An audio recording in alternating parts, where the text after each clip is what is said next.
Number 1. The creepy stare down. Imagine you're walking down a quiet street at night. You suddenly feel that cold, prickly sensation on the back of your neck. You know the one. The feeling that someone is watching you. You whip your head around. And sure enough, there's a guy just a few yards behind you. And he's totally staring. Now, this could just be a random person. But your body doesn't care. Your brain immediately activates the same alarm bells that would have gone off when your ancestors spotted a predator in the bushes. This isn't a coincidence. It's a perfectly normal human habit that is a leftover from our primal past. It's called scopophobia, the fear of being watched. While we often associate this with social anxiety, its roots go much deeper. Our ancestors lived in a world where being watched meant being a potential target.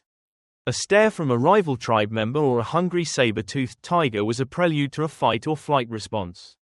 So your brain developed a shortcut. If you feel eyes on you, something is wrong. That little tingle you get on your neck, it's your nervous system's way of saying, hey, buddy, danger might be approaching. You better get ready. It's a hyper-vigilant habit that, in our modern world, just makes for awkward elevator rides and paranoid glances in the mirror. Number 2. Lost civilizations. Imagine, for a moment, what our history books would look like if half of them sank. Like, you woke up one morning and all of Rome was a cold lump at the bottom of the Mediterranean. It's a terrifyingly beautiful thought. And that's essentially what we're finding with some of these underwater discoveries. We're not just talking about ancient vases and shipwrecks, but entire cities, perfectly preserved by the cold, harsh embrace of the ocean. Take the Yonaguni Monument off the coast of Japan. For example, scientists still can't agree on whether it's a natural rock formation that looks like a perfectly carved pyramid or the ancient ruins of a long-lost civilization.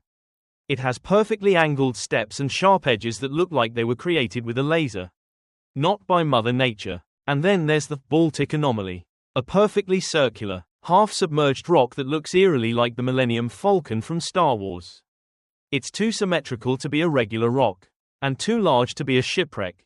It just sits there, like an alien-looking disk on the seafloor, defying everything we know about geology and history. It's not an isolated phenomenon, either. The oceans are full of mysterious sunken cities like this. From the Gulf of Cambay in India to the lost city of Dwarka. Which legend has it was once home to a Hindu god?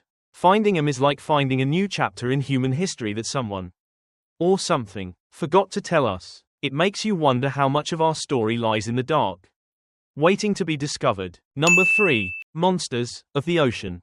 When we think of sea monsters, we often think of mythical creatures like the Kraken or the Loch Ness monster. But what's really scary is that the ocean floor is filled with real-life creatures. Perhaps even more bizarre than those in science fiction. For centuries, sailors have told stories of giant eels that could swallow entire ships and squids with eyes the size of dinner plates. People just laughed and said, yeah, right. Then we discovered the giant squid.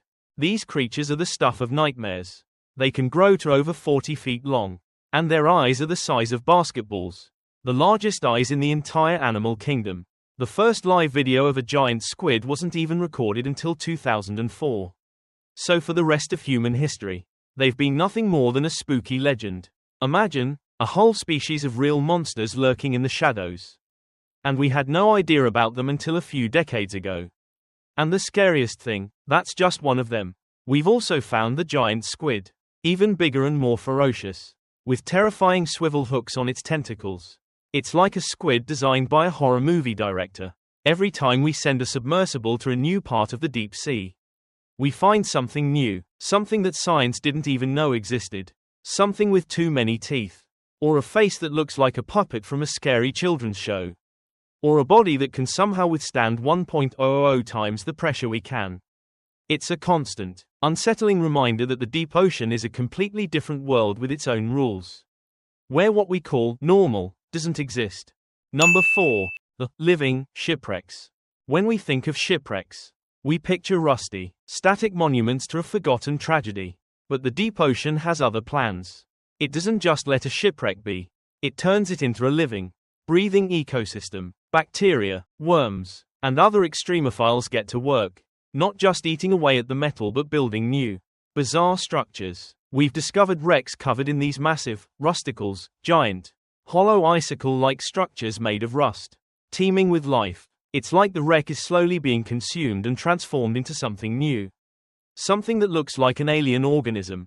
Take the Titanic, for example. When we first found it, it was a relatively intact wreck. Now, decades later, it's covered in these iron-eating microbes. The ship is literally disintegrating at a rapid pace, eaten away by these microscopic organisms. This isn't a slow, peaceful decay, it's a voracious feast. The wreck is not just sitting there, it's being actively captured and turned into something else. It makes you wonder what else is down there, not just as a wreck, but as a host for something we don't understand yet. The ocean doesn't just hide things, it transforms them, giving a new, creepy kind of life to things that should have long been dead. Number 5. Underwater lakes and rivers. Sounds like a complete paradox. Right, an underwater lake, that's like describing a fire made of ice. But deep under the ocean, where the pressure is immense and light doesn't exist, there are actually hypersaline lakes and rivers that don't mix with the surrounding seawater. They're called brines, and they form in depressions on the ocean floor where salt, methane, and other chemicals seep out of the seafloor. This creates a hypersaline, extremely dense liquid that sinks to the bottom, forming a separate body of water. This is where things get scary. No living thing can live inside these lakes. The water is so salty and dense that any sea creature that accidentally swims into it dies instantly from salt poisoning. It's like an invisible wall of death. From the outside, it looks like a shimmering lake, but beyond that boundary, it becomes a watery graveyard. We witnessed crabs, fish, and other deep-sea creatures swim right up to the edge of these subterranean lakes and then recoil, as if an invisible force field was pushing them back. Most disturbing of all, these salt lakes often contain perfectly preserved animal corpses, floating lifelessly on the surface. It was the underwater version of a toxic waste dump, a beautiful natural phenomenon that was a biological nightmare. Do you have any survival tips? Comment below to let everyone know.